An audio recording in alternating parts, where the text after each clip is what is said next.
ఉదయం నుంచి కూడా బనగానపల్లెలో ఎనకల్ల గ్రామానికి చెందినటువంటి సుబ్బరాయుడును ఈ యొక్క మంత్రి బీసీ జనార్దన్ రెడ్డి అనుచరులు బలవంతంగా జీపులో కొట్టుకుంటూ తీసుకొని పోవడం జరిగింది. ఈ విషయం గురించి పోలీస్ కంప్లైంట్ కూడా చేయడం జరిగింది. ఎస్పీ గారికి, డిఎస్పీ గారికి, లోకల్ పోలీస్ స్టేషన్లో సిఐ గారికి అందరికీ కూడా చెప్పినాం. మేము 1 గంటలో తీసుకొని వస్తాము అని చెప్పి ఇంతవరకు అతన్ని ఈ జాడ ఇంతవరకు తెలియడంలే. మళ్ళీ రెండవసారి ఇప్పుడు మౌలి ఆచార్య అని చెప్పి ఈ యొక్క బనగానపల్లి నియోజకవర్గానికి సంబంధించి సోషల్ మీడియా కన్వీనరు ఆ అబ్బాయి ఏదో ప్రింటింగ్ ప్రెస్ పెట్టుకొని ఏదో ఉద్యోగం చేస్తూ ఉన్నారు. మొదటి నుంచి కూడా మా కుటుంబానికి ఆప్తుడు, వైఎస్ఆర్ పార్టీలో చురుకైన కార్యకర్త, సోషల్ మీడియాలో కూడా చురుగ్గా ఉంటాడు. అంతే తప్ప ఎప్పుడు కూడా వ్యక్తిగతంగా కానీ ఎవరితోనూ కూడా ఆయనకు వివాదాలు ఏవి కూడా లేవు.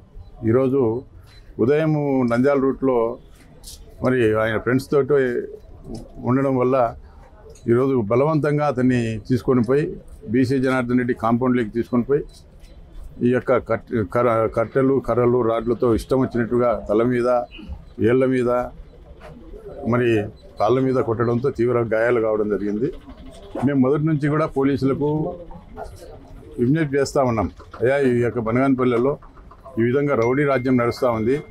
ఇక్కడ రౌడీకి ఒక మంత్రి గారు ఒక రౌడీ మాదిరిగా తయారైపోయి ఈడ ప్రతి వాళ్ళ మీద దాడులు చేసే పరిస్థితి వస్తూ ఉంది. మరి ఇటువంటి పరిస్థితుల్లో మీరు ప్రభుత్వానికి మరి ఈరోజు ఇంత సీరియస్గా కూడా మీరు పట్టించుకోవడం లేదు, దీని మీద సీరియస్గా యాక్షన్ తీసుకోండి అని చెప్పడం జరిగింది. అయినప్పటికీ కూడా పోలీసుల యొక్క నిర్లక్ష్యం మూలంగానే ఈరోజు ఈ 2 సంఘటనలు కూడా జరగడం జరిగింది. ఎందుకంటే పోలీసులు సకాలంలో చర్యలు తీసుకుంటే ఇవి జరిగేది కాదు. ఎందుకంటే ఈ ప్రాంతం ముఖ్యంగా ఫ్యాక్షన్ ప్రాంతం కాబట్టి ఎప్పుడు సెన్సిటివ్ ఉంటుంది. మరి ఇటువంటి పరిస్థితుల్లో దీన్ని ఏదో సామరస్యంగా మనము రాజకీయాలు నడపాలా, సామరస్యంగా ఉండాలా, ప్రజలందరూ మరి ప్రశాంతంగా ఉండాలా. మేము 5 సంవత్సరాలు అధికారంలో ఉన్నప్పుడు కూడా ప్రశాంతమైన వాతావరణంలో రాజకీయాలు చేసాం తప్ప ఎప్పుడు కూడా దాడులు అనేది మేము ఉన్న 5 సంవత్సరాల పీరియడ్లో ఎక్కడ లేదు. ఈరోజు పోలీసుల యొక్క నిర్లక్ష్యం మూలంగానే ఇది జరిగింది.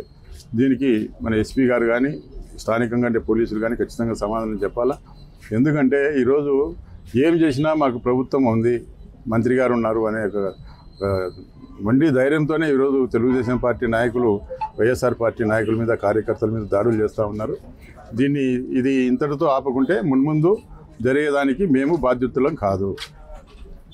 ఎందుకంటే ఇది ఎంతవరకు మాకు కూడా సహనం అనేది కొంతవరకు ఉంది. ఇంకా ఆ సహనం నశించిన తర్వాత అది ఏది ఏమైనా ఎక్కడికైనా ఎంత దూరమైనా దారి తీస్తుంది. ఎందుకంటే ఏదో గతంలో ఎప్పుడో అనుభవించినాం కాబట్టి మరి అటువంటి పరిస్థితి రాకూడదని మేము కోరుకుంటా ఉన్నాం. అయినా వాళ్ళు అది కావాలని చెప్పి కోరుకుంటా ఉన్నారు కాబట్టి దానికి అది కాలమే సమాధానం చెప్తారు. తెలుగులో న్యూస్ కి ఫాస్టెస్ట్ యాప్ ఇప్పుడు టోటల్లీ న్యూ అవతార్లో జస్ట్ 5 సెకండ్స్ లో కంప్లీట్ న్యూస్. సోషల్ మీడియాలో ట్రెండ్స్ కి one stop solution. Live TV app voice search option తో ఇప్పుడే డౌన్లోడ్ చేయండి లేదా అప్డేట్ అయిపోండి. యాప్ లింక్ డిస్క్రిప్షన్ లో ఉంది.